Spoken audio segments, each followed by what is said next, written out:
7:44 de la mañana, estamos de retorno en Altavoz, en Radio Vital y estamos en Movistar Televisión. Hace un momento, al inicio del programa, he comentado lo siguiente: hay efemérides, como sabemos perfectamente.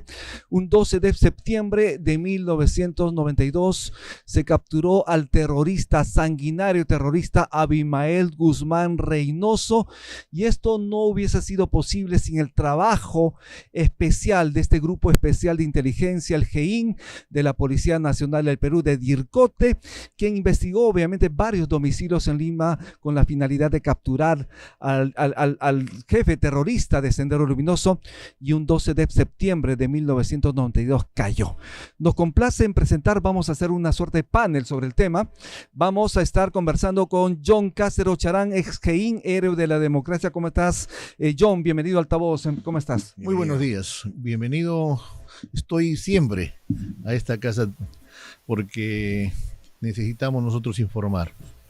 Y también me complace en presentar a Pancho Calisto, vicealmirante en retiro. ¿Cómo estás? Bienvenido. Un gusto nuevamente estar con ustedes. Y tenemos también ya conectado al señor Pedro Yaranga. Él es consultor y especialista en seguridad integral. Muy buenos días, señor Yaranga. ¿Cómo está usted? ¿Cómo está? ¿Qué tal? Igualmente, buen día. Muchísimas gracias por estar conectado.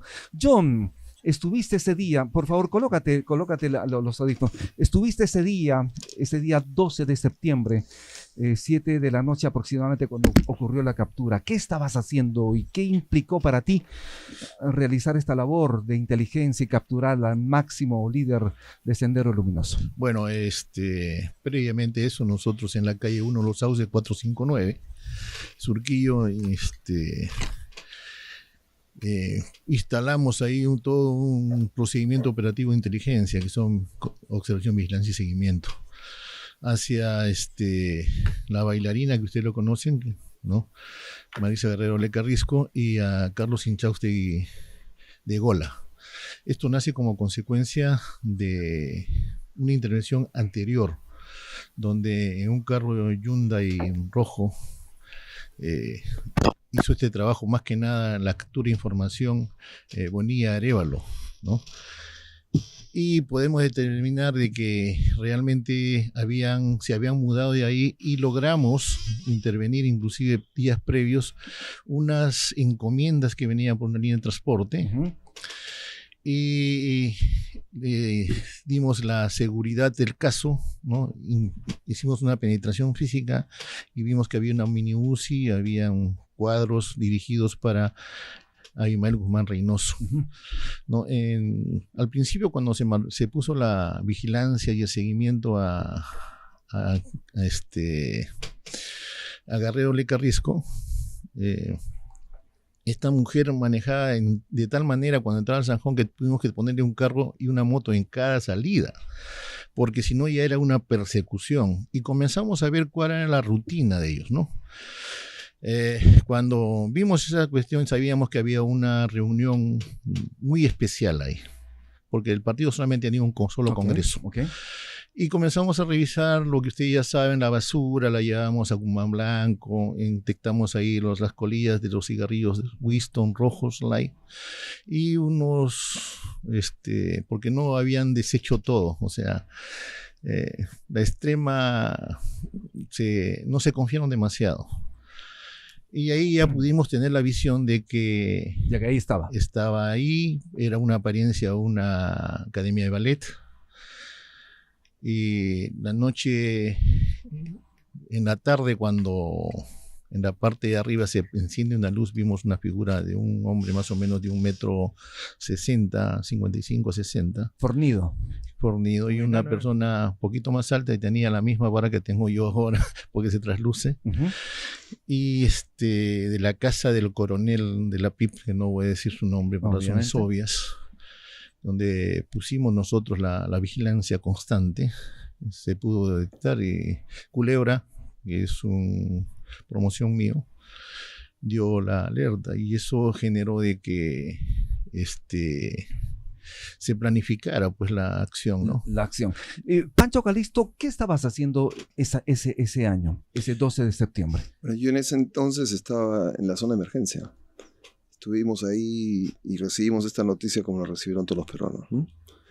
Realmente yo quiero relevar el trabajo consciente, profesional de la Policía Nacional, en especial del GEIN, que realmente llegó a cristalizar un anhelo que teníamos todos los peruanos, ¿no? Efectivamente, la captura del máximo líder senderista. Sí, y después tuvimos que recibirlo en la base naval, porque Abimael Guzmán, una vez que fue capturado y después de estar en los calabozos de la Ircote, fue a la isla San Lorenzo y estuvo a cargo de la Fuerza de Operaciones Especiales, su custodia, ¿no? Entonces este fue un tema que de una u otra forma nosotros también contribuimos a sostener en el tiempo, ¿no? Es importantísimo. Pedro, en ese sentido, ¿crees tú que a raíz, luego de la captura de Abimael Guzmán Reynoso, efectivamente ya empezó la desarticulación de Sendero Luminoso y este accionar terrorista en el país? ¿Ese fue el momento clave? Hay que recordar que más o menos en el año 91, Sendero Luminoso, la fuerza principal, ya estaba más localizada en Lima, sobre todo, producto de los importantes trabajos de pacificación que había hecho aquellos hombres pobres en el país, despojados de todos los comités de autodefensa que eran los campesinos pobres. Es decir, esos campesinos le ganaron la guerra en el mismo escenario de batalla a Sendero Luminoso. Consecuencia de ello es que Sendero Luminoso, principalmente los dirigentes, se repliegan a Lima, y otro sector buscan lugares mucho más tácticos, estratégicos, que es la zona del Brain, ¿no? Biscatán. Y con esto lo que nos demuestra es que la policía fue capaz de avanzar más de lo que comúnmente hacía. Me refiero a la profesionalización de la Policía Nacional, lo que nadie se imaginaba. Lo que nos ha demostrado el GEIN es que es un trabajo táctico estratégico, pero sobre todo es un trabajo científico. En vez de correr detrás del terrorista disparando, ellos nos han demostrado que con inteligencia y con dedicación es posible capturar hasta el delincuente más feroz sin disparar nada. Efectivamente. Fue así, John, ustedes no dispararon ni una sola bala. Nosotros tenemos una premisa: investigar para detener. Nosotros antes de poder hacer una acción y detener a alguien teníamos que saber acopiar información, seguirlo, porque cuando ya se le interrogaba, uno a veces decía, no estaba ahí, pero a ver, sácame el video, ¿no entraste con la llave? Ustedes tenían todos los elementos de juicio, claro. La investigación previa que era importante. Lo que pasa es que Benedicto acuñó lo que se llama ahora inteligencia operativa. Tener la información necesaria para poder, al momento de interrogar y sobre todo hacer el trabajo prejurisdiccional y jurisdiccional, tener los elementos de convicción necesarios para poder sentenciar a esta persona. Y eso es lo que son las pruebas, las evidencias, los indicios, ¿no? Y como bien dice el señor Pedro Yaranga Quispe, ¿no?, experto en seguridad integral, el GEIN dio un nuevo concepto de lo que es investigación y que hoy día lo están llevando muchas de las direcciones de investigación criminal, ¿no? Nosotros quisimos hacer más, pero lamentablemente el GEIN desapareció después en el tiempo. De eso vamos a hablar luego. Pancho Calisto, el trabajo de la Marina es importantísimo. Han estado y siempre están, obviamente, defendiendo al país, no solo nuestras fronteras, sino también en el interior del país, ¿no? Donde las papas quema también ha estado la Marina. Sin embargo, han habido excesos, hay que reconocerlo. Bueno, a ver, primero tenemos que entender de que la participación del Estado tiene que ser en forma sistémica, ¿no? Tiene que utilizar todas las armas que tenga bajo su capacidad de operación para poder resolver el problema que puedan tener al frente. Yo no creo que el Estado tenga en una situación de esta naturaleza que ahorrar esfuerzos en ninguna línea ni de investigación ni operativa, ¿no? Pero la actuación del Estado tiene que ser claramente definida desde las órdenes de operaciones, ¿no? Pero las órdenes de operaciones no se pueden gestar si es que no se tiene lo principal, que es la apreciación de inteligencia que viene desarrollada con la información que después se traduce a inteligencia y de ahí se hace el planeamiento. Entonces, dentro de este concepto de planeamiento y después luego de la ejecución, el Estado tiene que ir a todas las herramientas, pero tiene que tener claramente cuáles son los límites definidos, ¿no? Efectivamente. Pedro, siempre se habla de los remanentes terroristas. Tú has hecho investigación al respecto.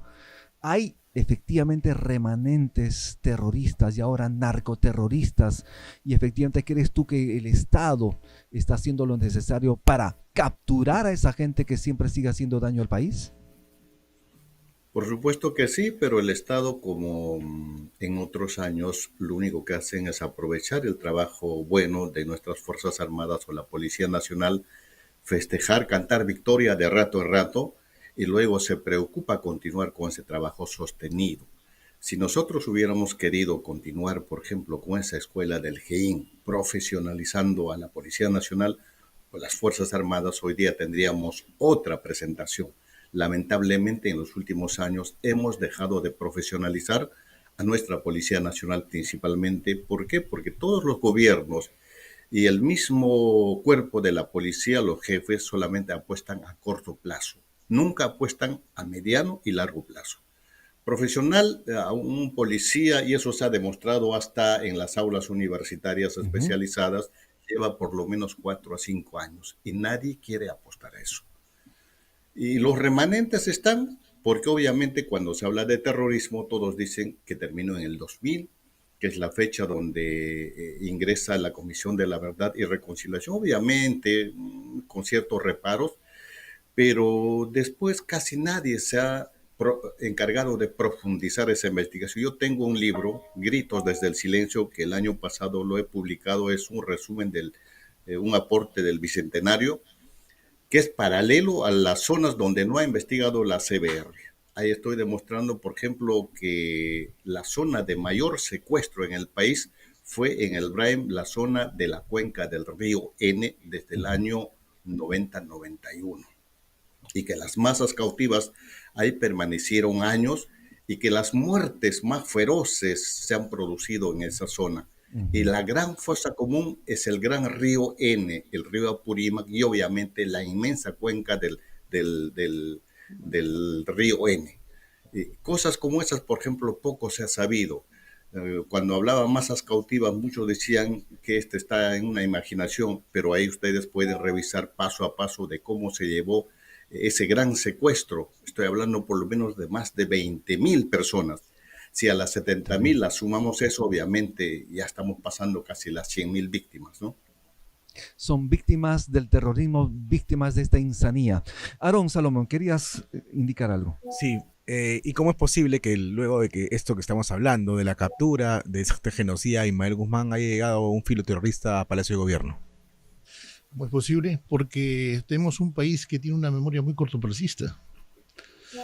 Es eso también por la falta de identidad. O sea, acá las cosas buenas y las malas se olvidan muy rápido. Y eso tenemos que trabajar en los niños. Y como dice el señor Yaranga, es verdad. El GEIN no hizo una sola operación, hizo 11 operaciones y una más con la captura de Marta Huatay. Y cuando se capturó a Ismael Guzmán Reynoso estábamos en la tercera etapa para saltar el inicio del gran salto de la tercera etapa. Por eso que las consignas políticas eran que el equilibrio estratégico remezca más el país.